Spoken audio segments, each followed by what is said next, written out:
You know what you should do? You should follow me on Twitter at Brommer018. Link in the description.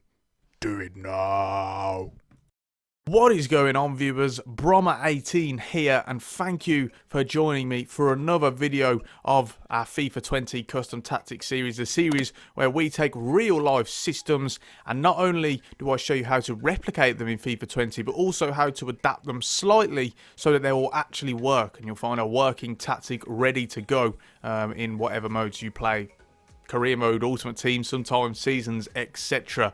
Today we are taking a look at the renowned Arsenal Invincibles tactic, the tactic of 2003-2004 season, in which Arsenal, of course, not only won the Premier League title but also finished this league season without suffering a single loss. A monumental achievement, a feat that hasn't been achieved since, and you know, teams are struggling to get anywhere near it, to be honest.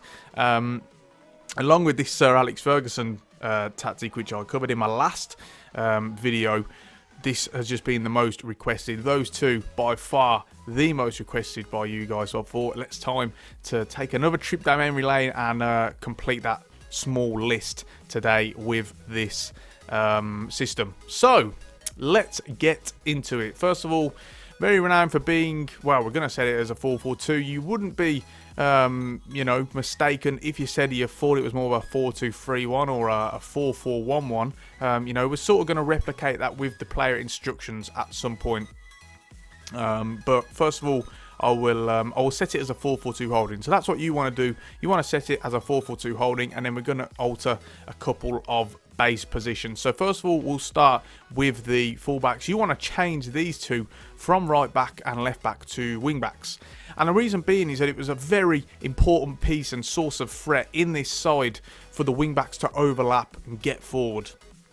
What would happen is the two wingers, the left midfielder, right midfielder, would have been Ljungberg and Perez generally. They would come inside a lot more, offer more sort of options in the centre for those short passing and to try and overload the midfielder of the park. So in order to exploit the space left out on the wings by the two side midfielders, they would have Ashley Cole and Lauren, who it would have been in this season, you know, bombing on forward, exploiting that space, which we're very, very good at. So you want to set those two to wing backs because on this game, which is where it's slightly adapted for this game in this tactic, if they're normal right back and left back, they just won't get forward quite as much. They won't have as much of an attacking mentality. So if you change into wing backs, that should fix that. Then we move into the midfield. You of course would have had Gilberto, and you would have also had Patrick Vieira. We'll say this one on the right is Gilberto. So on the left, with him being a holding midfielder, on the left you want to move him up to left centre mid, and the reason being is that Patrick Vieira was very much that box-to-box man, whilst Gilberto is more of the aggressor and he's more of the, you know, he'd stay back more on attacks, try and break up opposing counter-attacks, etc.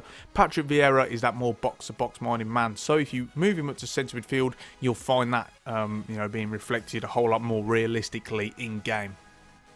And then we're going to keep that, the rest of it, how it is. Some of you may be thinking, well, what about Dennis Bergkamp? Was he not more of a sort of an attack midfielder? Don't worry, we're going to come on to that in the player instructions, which we're going to move on to now. And we'll start off with the keeper and work our way up as always. Here we have the goalkeeper. Would have been Jens Lehmann, of course. What you wanting to do is you want to change it to sweeper keeper, and comes across is, of course, a very aggressive front foot style tactic in, well, particularly on the attack when in possession. So as a result, Lehmann would reinforce that by being aggressive. And also, you know, being alert to sweep any loose balls coming over the top of the defence, which a lot of opposition teams did try and do to try and counteract Arsenal. They send a lot of balls over the top, you know, trying to get pacey strikers and wingers to run onto those. So Lehmann was very much the sweeper keeper type role, and also comes across is, again, just so you can have him as being the aggressor, playing on the front foot a little bit more.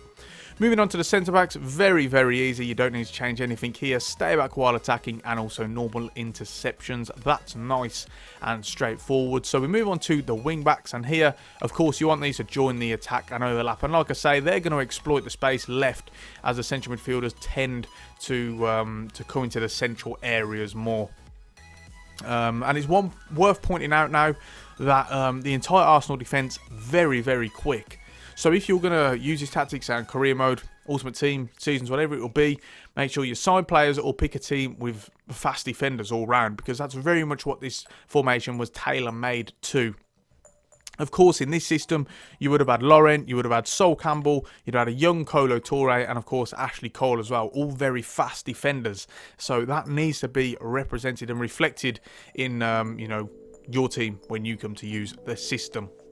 Moving on to holding midfield now. First of all, we will start off with the holding midfielder, which would have been Gilberto in this case. Of course, his roles will be slightly different to Vieira in that more box-to-box midfield role as a holding midfielder. So first of all, defensive behaviour, you wanted to man mark. The reason being, again, this is slightly adapted for FIFA 20 gameplay. You'll find that a lot of midfielders don't tend to mark their man enough. I tend to find that a lot of time you'll find opposition players, particularly midfielders, running on into the box, and they'll be free and they'll be open for a cutback or a cross. So, you know, what we do here is we try and, you know, affect that by getting the holding midfielder to man mark. Hopefully, he should man mark the on-running midfielder. So you want him to man mark and also stay back while attacking, of course, whilst other players are getting forward, particularly the wingers, the fullbacks, Vieira, and of course the two forwards. You know, you're leaving yourself open. So he'll sort of bed in to that sort of more defensive role, and you'll have him stay back while attacking. And finally, in terms of defensive positioning, you actually want him to cover the centre. The reason being is that, of course, you're going to be very, very open in the central areas otherwise, because you're playing a 4-4-2. You've only got two central midfielders, and of course the rest of them, wingers, strikers, fullbacks, whatever. So you want him to cover the central areas, otherwise you're going to leave a lot of space open, and that would not be good at all. So that's a holding midfielder rounded off. Next up, we have the box-to-box midfielder. This would have been Patrick Vieira. One thing that I should point out is, you know, make this guy a high player, defensive work rate high, attacking work rate high, because that's very much going to replicate the box-to-box mentality of Vieira, and you're not going to find him wanting and, you know, leaving lots of space because of his laziness. So you want him to get forward on attacking support and also get into the box. Again, very self-explanatory, because he, you know, he's a box-to-box man. And again, like Gilberto, you would have him covering the central areas as well, so as to keep that space as limited as you possibly can. Moving on to the wingers now. First of all, we have... should we do right midfielder first? No, we'll do left midfielder first. This would have been Robert Pires.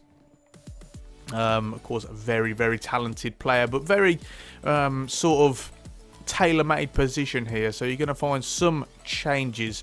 First of all, come back on defence. Again, very self-explanatory. Arsenal would like to get that two banks of four going, now, as is so important. Chance creation, you actually want him to cut inside. As mentioned earlier, the fullbacks are the ones bombing on forward, and that's you know, they're sort of moving into the space left by the side midfielders who are coming into more central areas. So that is how you're going to replicate that here. You're going to want him to cut inside. He provides that option down the middle. It gives them more of a possession orientated system, which is very, very handy. And that also comes to come short as well. Pires, not the most pacey of players, very much technically gifted though. And this is how you sort of play into his strengths. Come short, cut inside. He'll basically play as a sort of a wide man, coming inside as a makeshift centre midfielder, sort of attacking centre midfielder, I guess, so to speak. So, you know, that's sort of how you're going to reflect that here. And then on support on crosses, you want him to get into the box for the cross. And yeah, that sort of rounds off Pires. Move over to the other side now. We do have, of course, Freddie Ljungberg. Slightly different roles here. You're going to have come back on defence again, very self-explanatory, and you're also going to have him cutting inside to getting into one of those central areas. But this time you want him to make forward runs in behind the defence, and that's what Ljungberg was very, very good at. He was pacey and he was very energetic. So again, they try and tailor-make the you know, each position and each role to the player's strengths. And in this position, he's a different player to Pires. He's more of that all-out winger, whereas Pires very much at home coming into those central areas. So you want him to get in behind, use his pace to exploit those spaces left. The opposing fullback doesn't know whether to come inside and mark his man or whether to stay and keep his zonal position. So getting on, getting behind, and also getting to the box for crosses as well.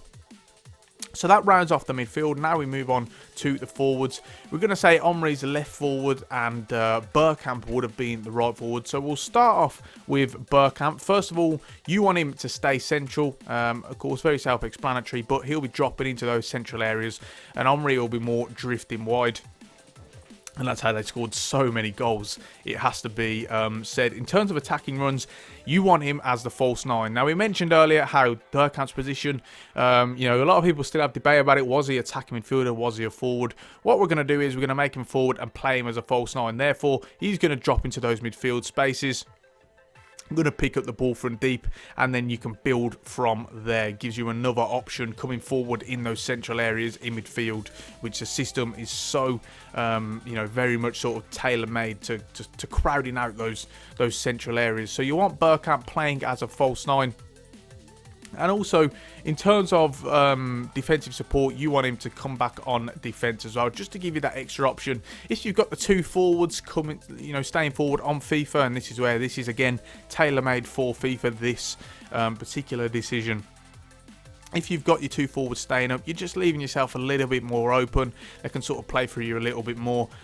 So I think you get the false nine coming back because he's already going to be in those deeper areas anyway. So you want him to come back on defence. And then for the other striker, of course, Thierry Henry. So brilliant. You know, so good. And, you know, again, tailor-made to him was his role. So first of all, you want him drifting wide. He'll very, very often come out onto these left areas. You'd find the likes of Pires running on and Vieira as well, bombing on forward, overlapping him, and whilst he drifted wide, and then also getting behind as well, using that pace, to exploit the opposition. And defensive support, you want him to stay forward, obviously, because you're already going to have the Bergkamp role, Lacazette in that case, you know, getting back. So, yeah, drift wide, getting behind, and also stay forward, very much representative of how Thierry Henry would play in this system. So that rounds off the instructions. Now we move on to the team tactics. And what a lot of people don't realise is that when we're looking at tactics and systems which, you know, are beyond sort of 5 years ago. So, of course, we did the Alex Ferguson 07-08. We're doing this one now for the Invincibles season. What a lot of people don't realise is they're much more varied. You know, they're generally much more varied to try and, you know, sort of exploit all areas, all forms of attacking and defending.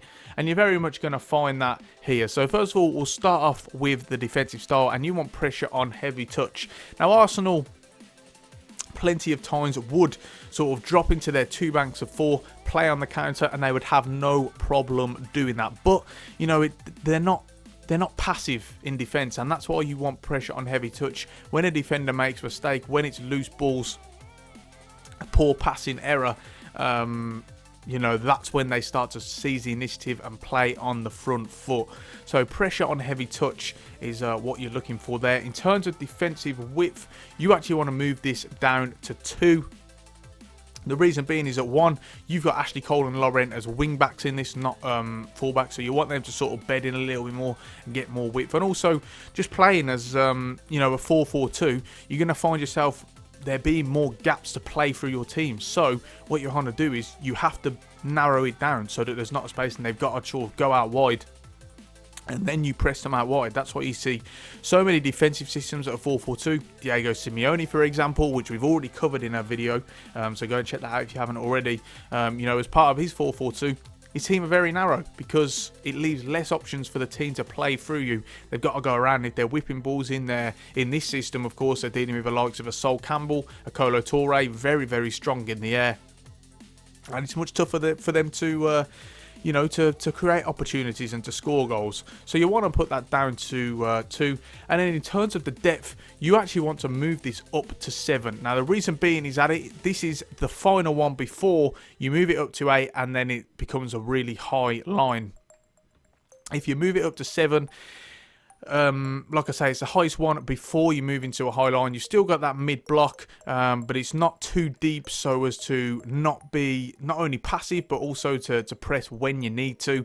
Also, the defenders, should I say, like I've said already in this video, are supposed to be very fast, very, very rapid. So you don't need it to be too deep in order to you know, sort of complement them. They could deal with, I mean, they could deal with the line if it was here, but like I say, you want it to be that mid block, because that's very much how they did. So they could play, again, very varied, very versatile. They could play on the counter or be on the front foot. So that's the defense works out. Now we move on to in possession of the ball. First of all, you want to change this offensive style to possession. Now, of course, like I say, it's very varied, and sometimes they would break, sometimes they would counter at speed, and that's not a problem. But the reason why you're going to change this to possession is that, one, it means you're going to find the likes of the central midfielders coming in more and offering more options because it's a possession system. But two, you've already got the likes of the wing backs. You've got Thierry Henry, Ljungberg, set on instructions to run in behind and overlap and get forward. So that's still going to be represented in this tactic, but the difference is you're going to find a lot of players closer together, more of them offering options like the wingers, etc. And it's going to make for a much more working tactic. In terms of the width, you want to move this down to 3. The reason being is that, again, you've got the 2 fullbacks set as wing backs, so they're going to be wider, they're going to create the space anyway. And then also it means that the central midfield player, or no, sorry, the left and right midfield players are going to play as central midfield players, come in more, be you know, another option for short passes, particularly Pires, which is what we're trying to sort of work on here. So you want to change that to 3, and in terms of players in the box, move this up to 7. Reason being, of course, you're going to have your box-to-box man in, you're going to have Thierry Henry, you're probably going to have a winger coming in as well, a Ljungberg, a Pires, and then maybe a fourth, either a Bergkamp or a wing back. So it very much represents how in which you know, they would have played. It gives you enough options in the box without leaving yourself too open, you know, on the counter attack. And in terms of corners and free kicks, we always move this up to 4. The reason being is that then it will leave 2 men back, which is enough, because the opposition are not going to leave any more than 2 men up front for corners. And then it gives you enough options in the box from set pieces to you know, to make something happen, to give you enough threat. So that is it, guys. That is the tactic finish off. A very, very you know, impressive, brilliant system that produced so many you know, incredible players and incredible moments. If you got any questions about it, do feel free to let me know. Don't be shy. Ask me in the comment section, and I will do my best to get back to you. Lots of people are already doing that, and like I say, respond to as many comments as I possibly can.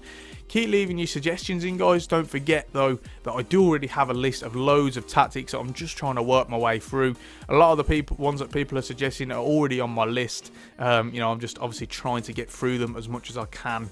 You know, we do these every 3 or 4 days or something. So yeah, keep your suggestions coming in, but do bear that in mind. Be sure to subscribe to the channel if you haven't already for more regular gaming content, and also leave a like on the video if you enjoyed it, to let me know you're enjoying it, and I can you know, then be sure that I can keep this up. On that note, we are going to finish it off there. Thanks so much for watching, and I'll see you next time.